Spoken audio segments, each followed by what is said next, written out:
Hey, how you doing? This is Adam Post, publisher of more than 1,000 comic books and marketing expert covering Target. Target's Pride Month was a disaster. We have the second quarter report that covers the period of the boycott. Target's online sales were absolutely destroyed, and their in-store sales were the weakest they've had in 6 years. Let's get into the story. Before we do, please be sure you are subscribed to the channel.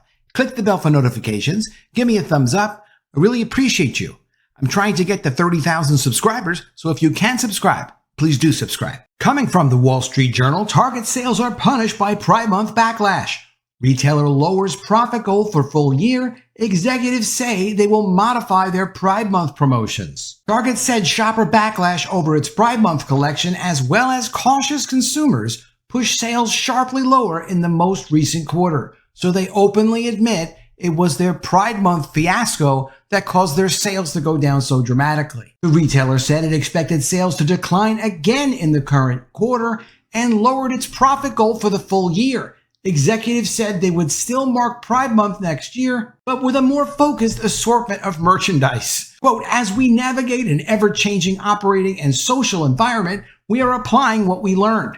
Brian Cornell, Target's longtime chief executive, said in a call with reporters, you can see Target's comparable sales change year over year. Instead of it going up or being even as it was in the first quarter, it's now down nearly 6% as of the boycott. Backlash surrounding the Pride collection ate into sales, particularly in June, after Target started selling the annual collection. Sales recovered steadily in July, Cornell said. Quote, multiple economic crosscurrents are putting pressure on consumers, he said. At Target, shoppers continued to spend less on apparel, home goods, and other discretionary items in the midst of high prices for food and other essentials. There were fewer discounts to drive shoppers to stores in the most recent quarter after Target discounted heavily to move excess inventory last year. Target's comparable sales, those from stores or digital channels operating at least 12 months, fell 5.4%, which is a lot, in the 3 months ended July 29th, worse than the company's expectation for a low single-digit percentage decline. Executives said they couldn't quantify the impact of the Pride collection backlash on comparable sales. Target shares have fallen 16% so far this year. Its experience with its Pride collection exemplifies the cultural environment companies face when it comes to issues that could be perceived as controversial. Well, it is ridiculous to not have perceived Pride Month as something controversial, even without this massive display problem. Now, Target stock was up as much as 9% this morning. People were freaking out and saying, oh my God, Target is back. Well, oh my God, Target is not back. Right now, their stock is up 3.47%. We don't know where it's going to wind up today or tomorrow. We do know that just yesterday, though, Target stock hit a 3-year low as the boycott backlash sparked a new lawsuit for them. In May, Target offered Pride products for sale as it had for the past 10 years. The items helped mark Pride Month, the celebration of the LGBT community, with related slogans, rainbow colors, and items such as gender-neutral swimsuits, but also merchandise targeted at babies and infants, and it was also a larger display right in front of their store, bigger than it had ever been before. Reaction to the products turned aggressive in some stores, threatening workers' sense of safety. Now, this is the accusation from the CEO that customers were going in and customers were threatening employees over the Pride Month displays. That really didn't happen. A couple of people did knock down some cardboard Pride displays. That's what they are saying impacted the workers' sense of safety. They might have also mentioned that multiple times in multiple states, Target was forced to close their stores because of bomb threats from LGBT activists. That would affect me more as a Target employee than somebody 10 states away knocking over a cardboard display. But that's just me. In response, Target stopped selling some Pride items and moved the collection away from the front of stores in some locations, causing those who support Pride Month to criticize the retailer. Both sides called for boycotts, but the only boycotts that really made a difference were the regular customers that earn good money, that are serious middle-class working people who said, you know what, I don't want to have anything to do with this store with them pushing this agenda. The resulting drop in sales mirrors similar situations at other companies that have angered people on both sides of America's culture wars. Bud Light sales tanked earlier this year, in the midst of a backlash over a promotion with a transgender influencer and the company's reaction to that backlash. The Mexican brand Modelo Especial has dethroned Bud Light as the top-selling beer in America. Again, they try to pretend that LGBT people or people who support LGBT people decided, oh, we're going to boycott Bud Light, and that made some big financial difference to Bud Light.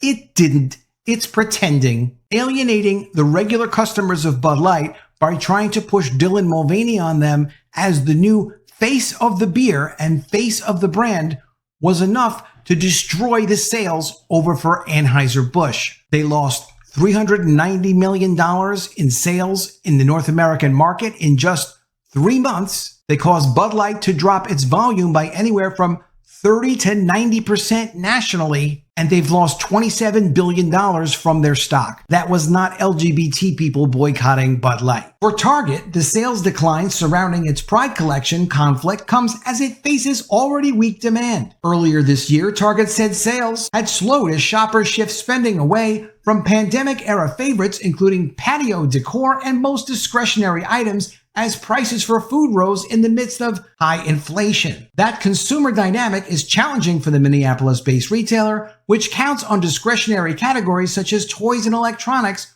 for around 54% of annual sales, according to financial filings. While shoppers tend to flock to Target for trendy items, they gravitate to discounters such as dollar stores or Walmart for food during lean times. Walmart, which relies on food for the majority of its annual revenue, reports its quarterly earnings Thursday. Analysts expect a 4.1% increase in Walmart's U.S. comparable sales, according to estimates from FactSet. The growth of overall consumer spending this year has been steady, according to government data, though it has shifted to restaurants and bars. Home Depot has forecast lower sales this year, saying homeowners are spending less on big-ticket items. In the most recent quarter, Target sales of food and beverage items rose and beauty product sales increased by double-digit percentages, executives said, while apparel and home goods declined. Operating margins rose year over year because of lower promotions and reduced supply chain and freight costs. In the same period last year, Target heavily discounted products as pandemic-era buying evaporated, leaving it with too much inventory. Last year, it sold much of that inventory at deep discounts, driving shoppers to stores. Net profit hit $835 million during the most recent quarter, compared with $183 million the same period last year. So they made more money this quarter. The reason was they lost tons of money in the year prior's comparable period.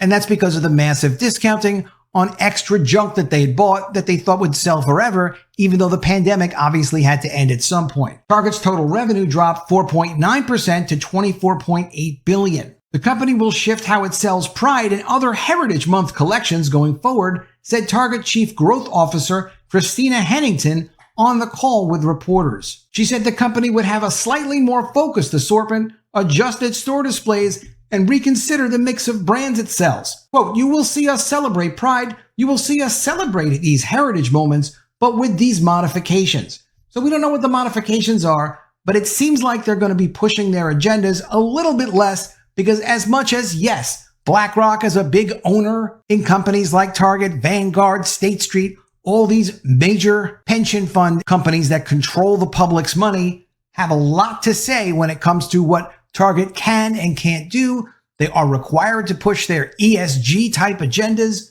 However, at the same time, they do need to continue to make money or their entire thing starts to collapse. So they're not going to be pushing it anywhere near as hard as they did in 2023. The real devastating drop for Target for this year and in this quarter was the drop of more than 10% for their digital sales. That means they've lost momentum on their website.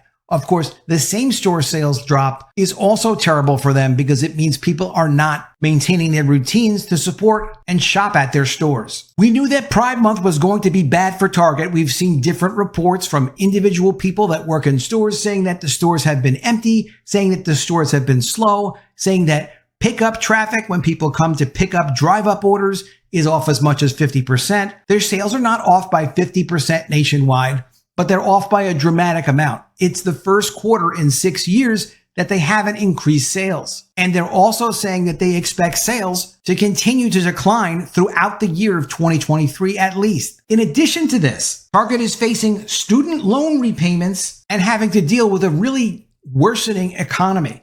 The student loan repayments really affect Target a lot more than it affects Walmart, because shoppers at Target, a lot of them are millennials, and they're the ones that are going to be hit with these student loan repayments, leaving them less money to spend at Target on discretionary items that they really don't need. Even Target claiming that its foot traffic is coming back, they're admitting, well, it's mostly for food and essential items. It's not for discretionary items, which means the core of their business really is in trouble. Let me know what you think of all this in the comments below. Do you think Target will bounce back in 2023 or 2024? Are you one of the many people who comment on my videos and say, I'm never going back to that place again? I don't want to be part of anything that has anything to do with Target. Let me know what you think in the comments below. Always love to see your ideas. Please be sure you are subscribed to the channel.